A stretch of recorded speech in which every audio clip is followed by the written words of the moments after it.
शिंदे गुट के वरिष्ठ नेता और महाराष्ट्र के मुख्यमंत्री एकनाथ शिंदे ने भंडारा के विधायक नरेंद्र भोंडेकर को पार्टी उपनेता पद पर नियुक्त किया है। इस महत्वपूर्ण नियुक्ति के बाद जिले के कार्यकर्ताओं में खुशी की लहर दौड़ पड़ी है और उनमें उत्साह का माहौल है। विधायक नरेंद्र भोंडेकर को पूर्वी विदर्भ के 6 जिलों भंडारा, गोंदिया, चंद्रपुर, गढ़चिरौली, नागपुर और वर्धा का समन्वय कर पार्टी का काम बढ़ाने की जिम्मेदारी सौंपी गई है। इस नियुक्ति पर युवा सेना प्रमुख और सांसद डॉक्टर श्रीकांत शिंदे ने भी उन्हें बधाई दी है। विधानसभा चुनाव से ठीक पहले भोंडेकर को दी गई इस बड़ी जिम्मेदारी के चलते पूर्वी विदर्भ के सभी जिला प्रमुखों ने विधायक नरेंद्र भोंडेकर को बधाई दी है। पार्टी कार्यकर्ताओं ने भी उनके नेतृत्व पर विश्वास जताया है और कहा है कि उनके नेतृत्व में पार्टी को और मजबूती मिलेगी और संगठन और जोश के साथ आगे बढ़ेगा। शिवसेना में नेता और उपनेता पद महत्वपूर्ण संगठनात्मक भूमिकाएं निभाते हैं। नेता पार्टी के प्रमुख राजनीतिक निर्णयों और दिशा निर्देशों के लिए जिम्मेदार होते हैं, जबकि उपनेता संगठन विस्तार, कार्यकर्ताओं को मार्गदर्शन और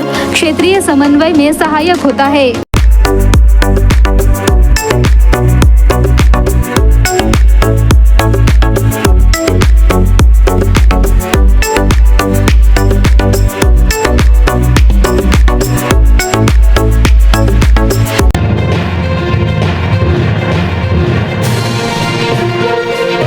भंडारा जिले में विधानसभा की 3 सीटें हैं, लेकिन अभी तक किसी भी राजनीतिक दल ने अपने उम्मीदवार घोषित नहीं किए हैं। कई ऐसे इच्छुक उम्मीदवार हैं जो सत्ता में बने रहने के लिए कुछ भी करने के लिए तैयार हो जाते हैं। दल बदल करना तो मानो उनके लिए कपड़े बदलने की तरह आसान हो जाता है। ऐसे कई उम्मीदवारों को मतदाता जमकर वोट कर चुके हैं, तो कुछ ऐसे भी रहे हैं जिन्हें दल बदल के बाद जीत के लिए तरसना पड़ा है। कुछ लोगों को आयाराम गयाराम की संस्कृति के चलते वोटों के लिए भी तरसना पड़ा है। भंडारा जिले में ऐसे आयाराम गयाराम की संख्या काफी लंबी चौड़ी है। सबसे पहले वर्तमान विधायकों की बात करें तो साकोली के विधायक नाना पटोले अचानक कांग्रेस का दामन छोड़कर भाजपा में चले गए थे। भाजपा की टिकट पर सांसद और विधायक भी बन चुके हैं। तुमसर के वर्तमान विधायक राजू कारेमोरे ने 2019 में राष्ट्रवादी कांग्रेस की टिकट पर जीत का परचम लहराया। इसके पूर्व यह 2004 में बसपा की टिकट से भंडारा विधानसभा का चुनाव बड़े दमखम के साथ लड़ चुके हैं। अब फिर से कमर कसकर लड़ने के लिए तैयार है। भंडारा के विधायक नरेंद्र भोंडेकर ने शिवसेना के झंडे तले 2009 में जीत हासिल की, लेकिन शिवसेना की टिकट पर उन्हें 2014 में हार का स्वाद चखना पड़ा था। हालांकि 2019 में बतौर निर्दलीय उन्होंने एक बार फिर जीत का परचम लहराया। अब उन्हें शिंदे सेना की टिकट मिलती है या निर्दलीय लड़ना पड़ता है, आने वाले कुछ दिनों में पता चल जाएगा।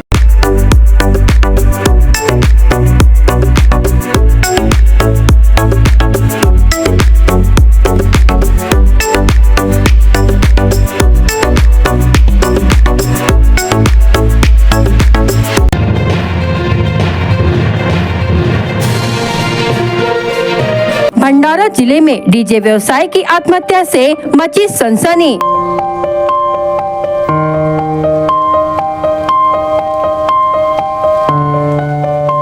जिले में चल रही हत्या या आत्महत्या, ऐसी चर्चा।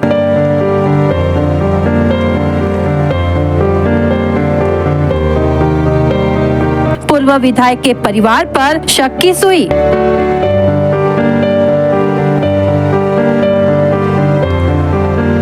आखिर क्यों की युवक ने आत्महत्या?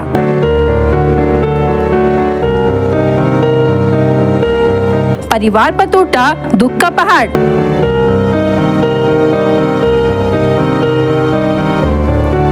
भंडारा जिले में एक और सियासी तूफान खड़ा हो गया है। जिले में एक डीजे व्यवसायी ने आत्महत्या कर ली। आखिर यह आत्महत्या क्यों की, इसकी चर्चा सोशल मीडिया पर काफी वायरल हो रही है, जिसमें जिले के एक बड़े नेता के परिवार का नाम लिया जा रहा है। अब यह आत्महत्या राजनीतिक हो गई है। इससे जिले में तरह तरह की चर्चा शुरू हो गई है। रविवार 20 अक्टूबर की रात आंदलगांव पुलिस स्टेशन के अंतर्गत एक डीजे व्यवसायी ने आत्महत्या कर ली। इसकी जानकारी आंदलगांव पुलिस को मिली। पुलिस ने मौके पर पहुंचकर पंचनामा किया। मृतक ने गाँव की एक लड़की से प्रेम प्रसंग का मामला और साथ ही कर्ज के बोझ के कारण उसने तनाव से आत्महत्या कर ली होगी, ऐसा मृतक के पिता ने पुलिस को बताया। मृतक के पिता की शिकायत पर आंधलगांव पुलिस स्टेशन में धारा 194 के तहत मामला दर्ज किया। घटना के अगले ही दिन इसे सीधे तुमसर के पूर्व विधायक और शरद पवार गुट के नेता चरण वाघमारे के परिवार से जोड़ दिया गया और पोस्ट सोशल मीडिया पर वायरल होने लगी। इस विषय को गंभीरता से लेते हुए चरण वाघमारे ने खुद आंधलगांव पुलिस में शिकायत दर्ज कराई और पुलिस ने उनके घर के सीसीटीवी फुटेज की जांच की है। चरण वाघमारे को फिलहाल पुलिस के साथ सहयोग करते हुए देखा जा सकता है।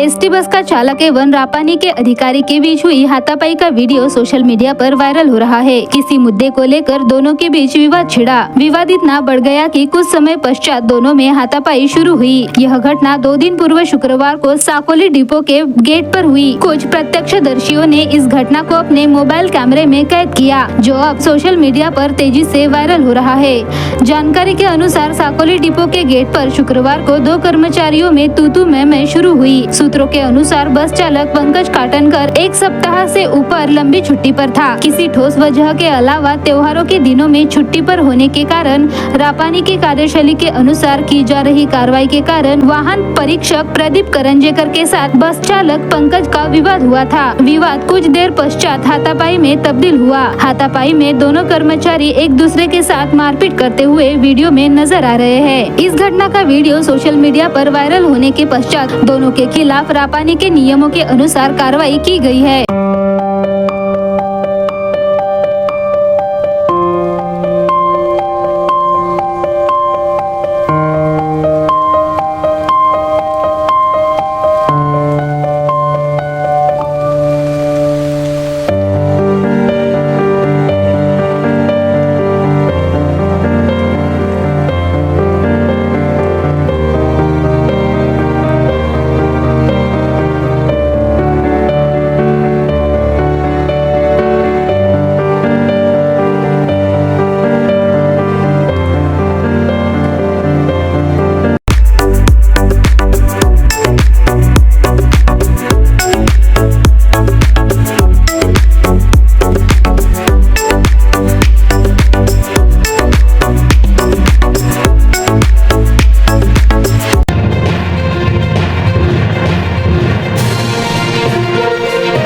आगामी 20 नवंबर को होने वाली विधानसभा चुनाव के लिए राज्य चुनाव आयोग द्वारा घोषित चुनाव कार्यक्रम के अनुसार मंगलवार 22 अक्टूबर से नामांकन पत्र भरने की प्रक्रिया आरंभ होगी। 29 अक्टूबर नामांकन भरने की अंतिम तिथि है। गोंदिया जिले की अर्जुनी, मोरगांव, तिरोड़ा, गोंदिया एवं आमगांव ऐसे कुल 4 विधानसभा सीटों के लिए इच्छुक उम्मीदवारों द्वारा नामांकन भरे जाएंगे। वहीं भंडारा जिले की तुमसर, भंडारा व साकोली इन 3 सीटों के लिए नामांकन भरे जाएंगे। बता दें कि रविवार को भाजपा की ओर से अधिकृत उम्मीदवारों की पहली सूची जारी की गई है, परंतु महाविकास आघाड़ी की ओर से अब तक प्रत्याशियों के नाम की घोषणा नहीं की गई है।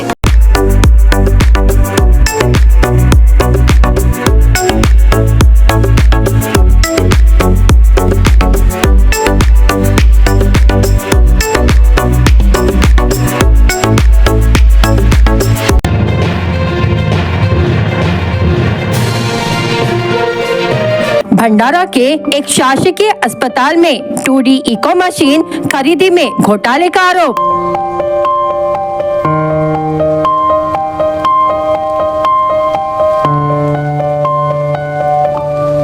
मशीन ज्यादा से ज्यादा दामों में खरीदी करने का आरोप।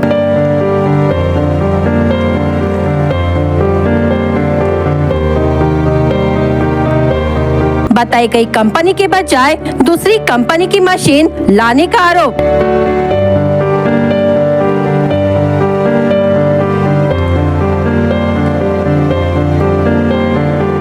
मशीन घोटाले में संबंधित अधिकारी और कर्मचारियों का समावेश होने का आरोप।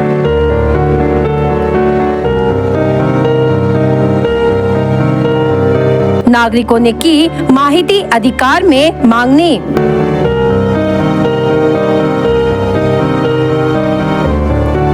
जल्द होगा खुलासा शासकीय अस्पताल में खरीदी में घोटाले का।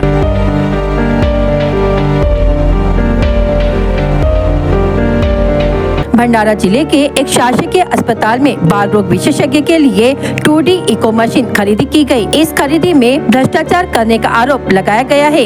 आदेश में दिए गए कंपनी की मशीन के बजाय दूसरी कंपनी की मशीन लाई गई, ऐसा आरोप लगाया गया है। मशीन खरीदी में ज्यादा कीमत दिखाकर बची हुई रकम को अपने फायदे के लिए अपने जेब में भरने का आरोप लगाया गया है। ऐसे कई घोटाले शासकीय अस्पताल में किया है, जिसकी जाँच की मांग स्थानीय नागरिकों ने की है। जानकारी प्राप्त होते ही BS क्राइम इंडिया न्यूज घोटाले में लिप्त अधिकारी और कर्मचारियों का बड़ा खुलासा करेगी। पार्ट 2 में देखिए कौन है मशीन खरीदी घोटाले में लिप्त अधिकारी कर्मचारी, इसका बड़ा खुलासा।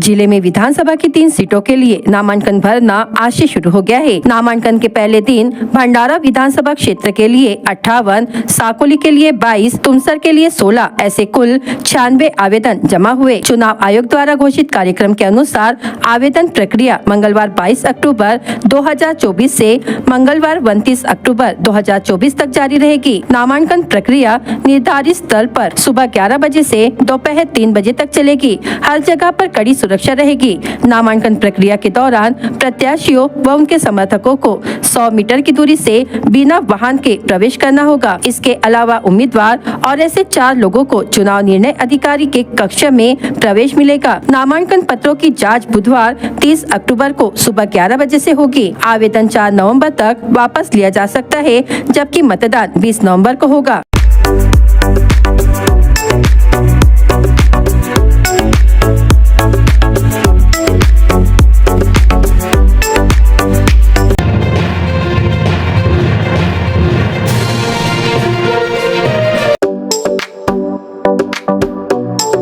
काँग्रेसच्या 50 वर्षात शासनाकडून गोरगरिबांना घरं मिळणं अशक्य होतं, पण मोदी सरकारने हे बदलून दाखविलं। 2015 मध्ये सुरू केलेली पंतप्रधान आवास योजना म्हणजेच गोरगरिबांसाठी सन्मानाने जगण्याची एक संधी। महाराष्ट्रात 19.10 लाख घरांपैकी 12.56 लाख घरे बांधून पूर्ण झाली। महाराष्ट्रात 13.65 लाख घरांपैकी 8.66 लाख घरे पूर्ण झाली। आता 10 लाख कोटींच्या गुंतवणुकीसह देशात 3 कोटी कुटुंबांना घरे मिळणार।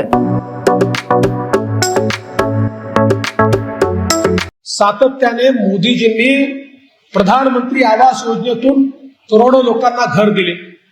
आपण प्रधानमंत्री आवास योजना असेल, शबरी योजनेतनं आदिवासी समाजाला, रमाईमधनं आमच्या शेड्यूल कास्टला मोठ्या प्रमाणात घर दिले। सातत्याने ओबीसी समाजाची मागणी यायची की आमच्या गावामध्ये ओबीसीच्या नावाने घरच येत नाही, ओबीसी समाजाने काय केलं, आणि म्हणून आपण निर्णय केला आणि ओबीसी समाजाकरता मोदी आवास योजना सुरू केली।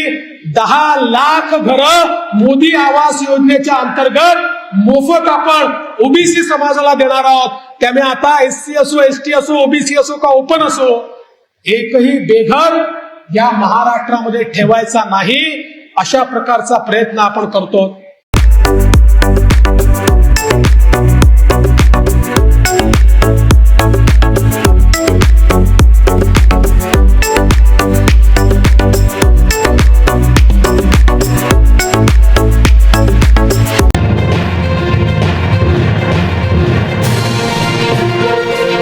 महाराष्ट्रात महायुती सरकार आल्यावर प्रतापगडावरील अफजल खान दर्ग्याचे अतिक्रमण उडविले। विशाळगडावरच्या दर्ग्याचं अतिक्रमण हटवलं। पुण्यात अतिक्रमित मस्जिद जमीनदोस्त केली। हिंदू सणांवर कसलेही बंधन ठेवलेले नाही। जिहादी कारवायांवर गुन्हे दाखल करण्यात आले। शहरांना भारतीय संस्कृती जपणारी नावे दिली। औरंगाबाद झाले छत्रपती संभाजीनगर, उस्मानाबाद झाले धाराशिवनी आणि अहमदनगर झाले अहिल्यानगर।